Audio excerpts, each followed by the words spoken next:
Hello, everyone. Thank you for joining us today. My name is Jolene Engelking. I work with the Minnesota Indian Women's Sexual Assault Coalition, also known as MIWSAC, and I coordinate our National Tribal Sexual Assault Resource Center. We are here today to have just a brief little conversation about something that, we've been talking about as colleagues and really thinking about what does it mean for survivors and for advocates and people in our movement when it comes to the end of the year, both for folks who celebrate different holidays as well as, just that passing of time as we transition into the new calendar year. And so we're going to explore a little bit of that. But today I'm here with a few of my coworkers. So I'll turn it over to Ingrid to introduce herself. My name is Ingrid Anderson. I am the National Policy Director for MIWSAC.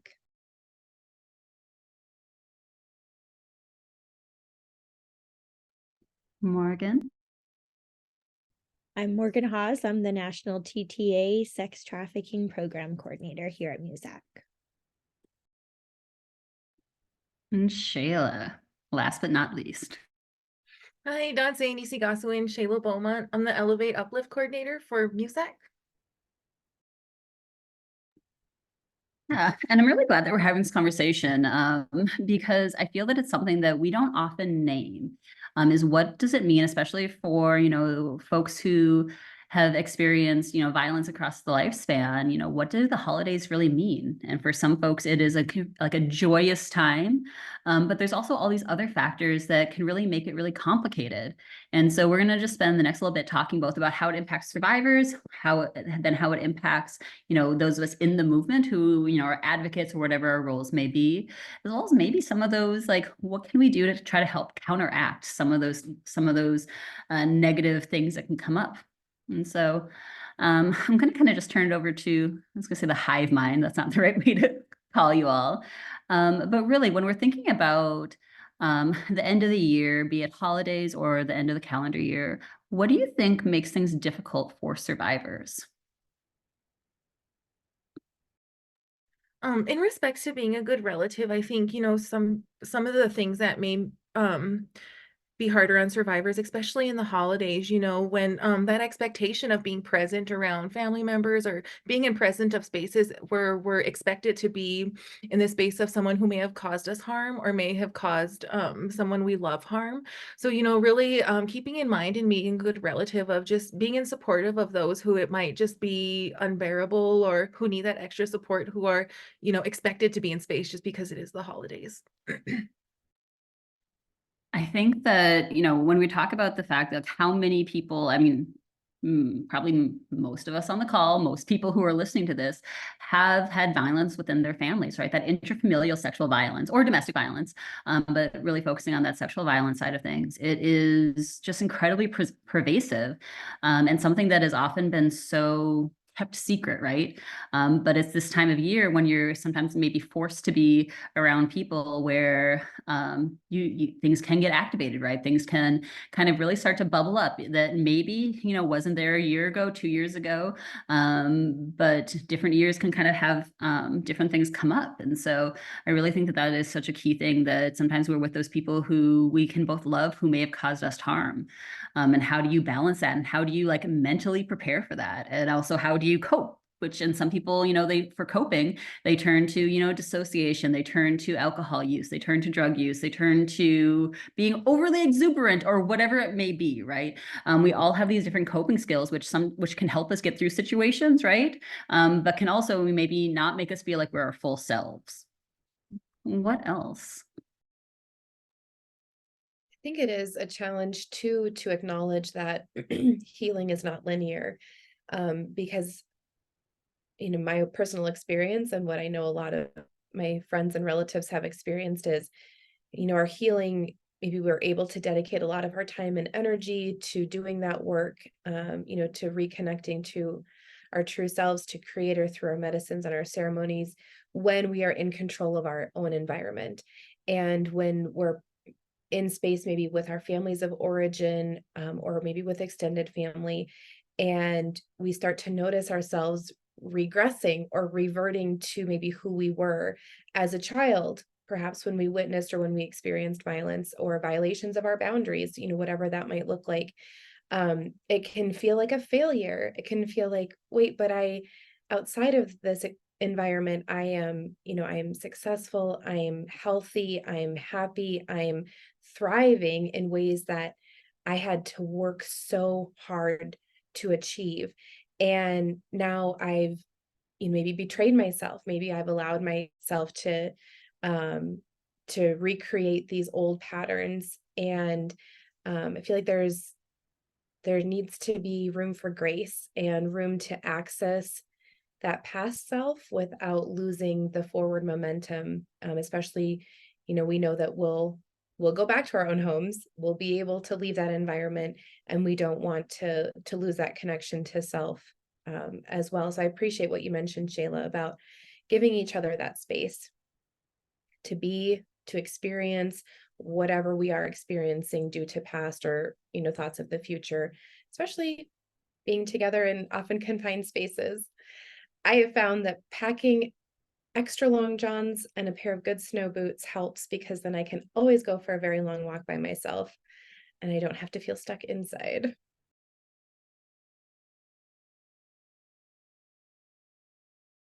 I think to sort of piggyback off of what Ingrid's saying too, I think that that the holidays are a difficult time because they can be activating for some. And so you may see an increase in substance use, to speak to Ingrid's point about people being in different sort of respectively on different paths for their healing, right? And so if they're activated, they may decide at a holiday gathering or a party that that's a space that they want to try to withdraw or avoid. And if there isn't a safe way to take sort of a moment for themselves, or to spend that time outdoors, they didn't bring their long johns or their snow boots with them, it can be really challenging, right? And sometimes mental health issues can play a part of that. And I think just being able to recognize that some folks might be really challenged by these complex environments that they're stepping into, because they feel like they have to attend that holiday gathering, or there's pressure from the family members to attend and be in space with, as Shayla said, those who may have caused harm. And so I think that just being able to acknowledge and have conversations and supports can be, really useful. And then I also think of, the advocates and those work in the front lines and and providing direct services, and who get those first phone calls, and are we taking care of them the best we are able to as well? And with the holidays, with all the extra stressors, I mean, the holidays, they really are a beautiful time. I'm not taking away from that, but then also we cannot minimize the stress that brings with, like, whether it's financial stress or, sometimes being in spaces with a lot of people could just bring overwhelmness, and on top of what you may be dealing with or what might be going on right now during that time. And then also just thinking of our advocates and our first responders, those who have families, or even just those who just even need a break for their well-being. But with just the high workload, and just with the with not a lot of people working in those positions, and them being really spread thin, how are we really taking care of their behavioral health? And, we've all mentioned with maybe the increase of domestic violence, or maybe just the lack of support during the holidays. So really keeping them in our thoughts, and are we taking care of them as well, those who take care of others? I do think that can be a blind spot when we talk about safety planning. Like, we're often talking about, the other people who need safety planning. But I wonder if we could think about it more as, like, skills for resilience. Even things like having kids home for the holidays on an extended holiday break, um, you know, on top of the financial stress and maybe the expectations, like this, the safety, I think, is like, we're all entitled to safety, and we all can use support in achieving that or planning for that. And I think it would be it's a good investment to have those conversations, maybe amongst ourselves, not only with our families, but with our coworkers as well. Like, what can I do for you? If I call you, will you answer? Hey, maybe once a day, can you just send me a text saying, it'll be okay, or I'm here? Those small words of affirmation, or just knowing that you're not alone, because those feelings of isolation too, or feeling like you're the only one who's doing the caring, the planning, the shopping, the gift wrapping, the getting to counseling appointments or physical therapy appointments, can feel crippling.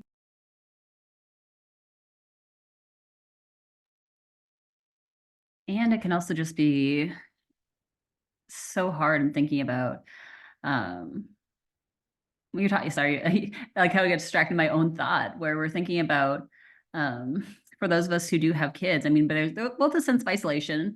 I mean, I admit I'm going to be away from my daughter on Christmas. And even though that's happened before, like it's still really hard, right? And it can bring up a lot of things for people. And when we're thinking about, how many people, both due to weather or due to, seasonal affective, disorder or whatever it may be, like it can be a really hard time. When you're already maybe like feeling a little depressed or a little anxious or however you want to phrase that. And then all these other things are just compounding, right? And so when you have that extra bit of isolation, like how are we able to really be seeking and asking for help, as well as not wanting to, like, I'm one of those people who I never want to feel like I'm burdening people, right?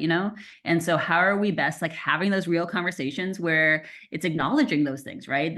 All the different factors, and not that anybody's ever forced to take on your stuff, but I think we all can find someplace safe to safe to, be talking to you about these sorts of things. As well as, thinking about, for those of us, who may have children, thinking about like, how are we using this time to model, both like what are healthy reactions, what are healthy boundaries that you can have. I know it's been growing in conversation over the past few years, but this idea that there's sometimes forced touching, right? On holidays, and you're like, oh, like how are we having those conversations with, everybody within our family, not just like the littles, but all the way across the lifespan, and thinking about how are we also trying to live out our values in those day-to-day moments too. So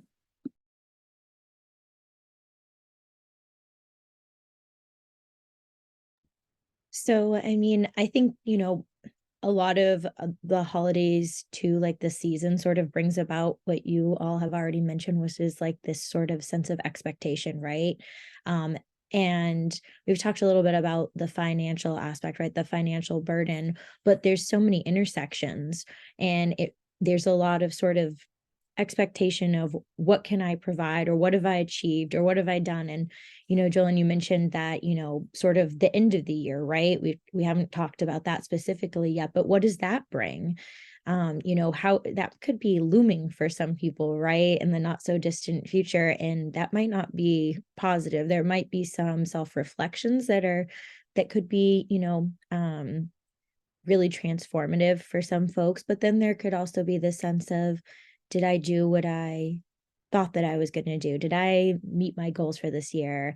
Have I succeeded in the ways that I wanted or planned to? And there might be a sense of sort of failure, I think, for some folks around maybe not having had the year that they were hoping or anticipating. And what is the sort of an anxiety about what is the next year going to bring, if the end of this year felt overwhelming or chaotic? What am I sort of rolling into? And I think that the conversation we're having, right, about how to support each other, how to support advocates, how to support survivors, it's really imperative to share this space. And it's sort of like, to me, think, it just kind of brings together like how we connect, and the sort of intentions, and like how we're showing up to the space together, to be together for each other, and what that looks like.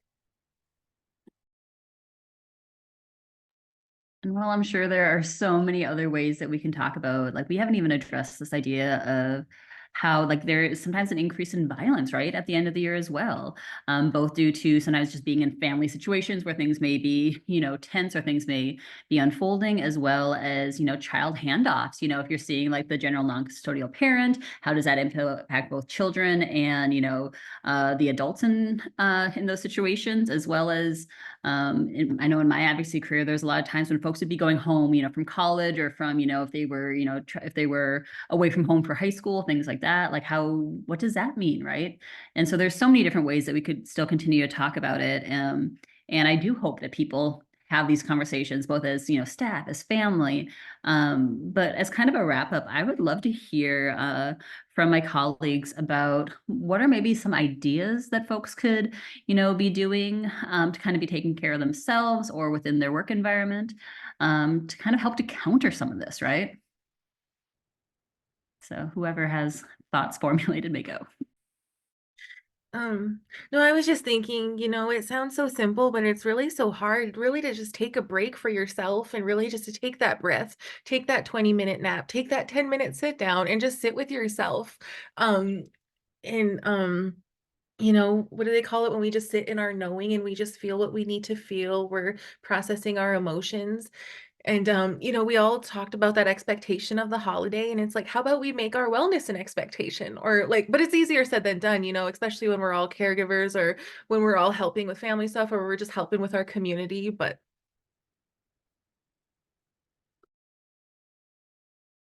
with the expectation of, like the overwhelmingness of being joyous and on the holidays, but then it's like, no, it's okay to go cry and be with yourself with some eggnog for 5 minutes, or with your smudge.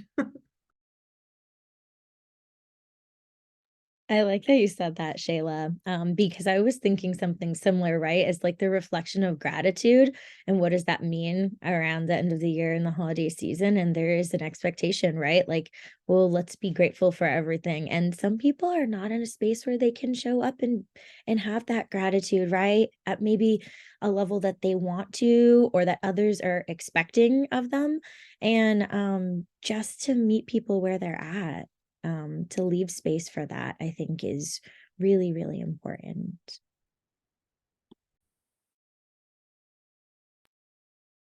I so echo what the two of you have already shared. I have enjoyed kind of going through the exercise of determining what is important to me and what it turns out is not.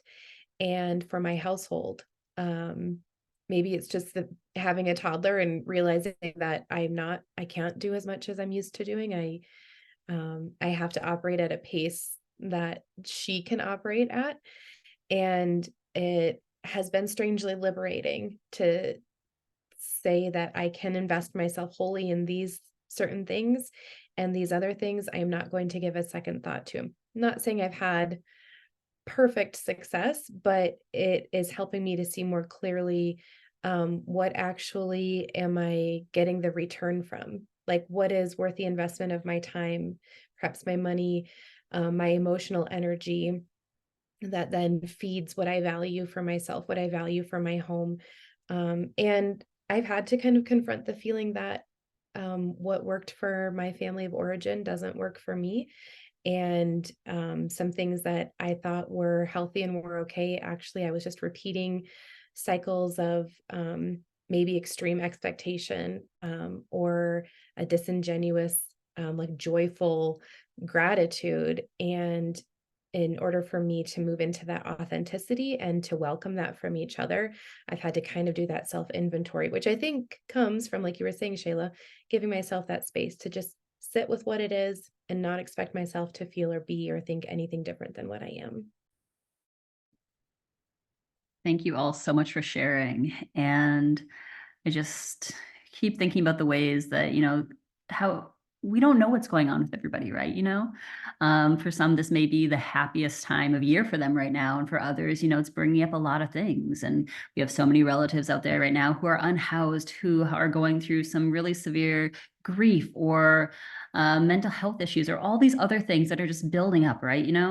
And so just being able to truly just put love out into the world, and to just really be I don't know, just to be gracious, I think, with folks is one of the things that I keep thinking about. And I think the other thing that, which is not easy, but this morning we all had this practice on our staff call, thinking about what are those things, what are those things that we can let go of in this next year, right?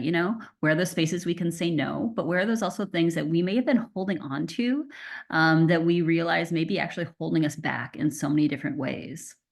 And so, well, that may not be the answer to all the things. I think it is, well, while reflection can bring ennui and sadness and all these other things, I think that this time of year is also so beautiful because it does cause us to, reflect and think about, what can the future hold? And so just wanting to, share a little bit of our thoughts with folks and really kind of highlight that this time of year can be incredibly difficult. And we're all in this together. We are all part of this circle. We're all able to be there with folks. And so, so thank you all. And thank you all on this on this call to Shayla, Ingrid, and Morgan, for being able to share just a little bit of some of those experiences. Thank you, Jolene. Thank you, Kitatamyan. Thank you, MIWSAC.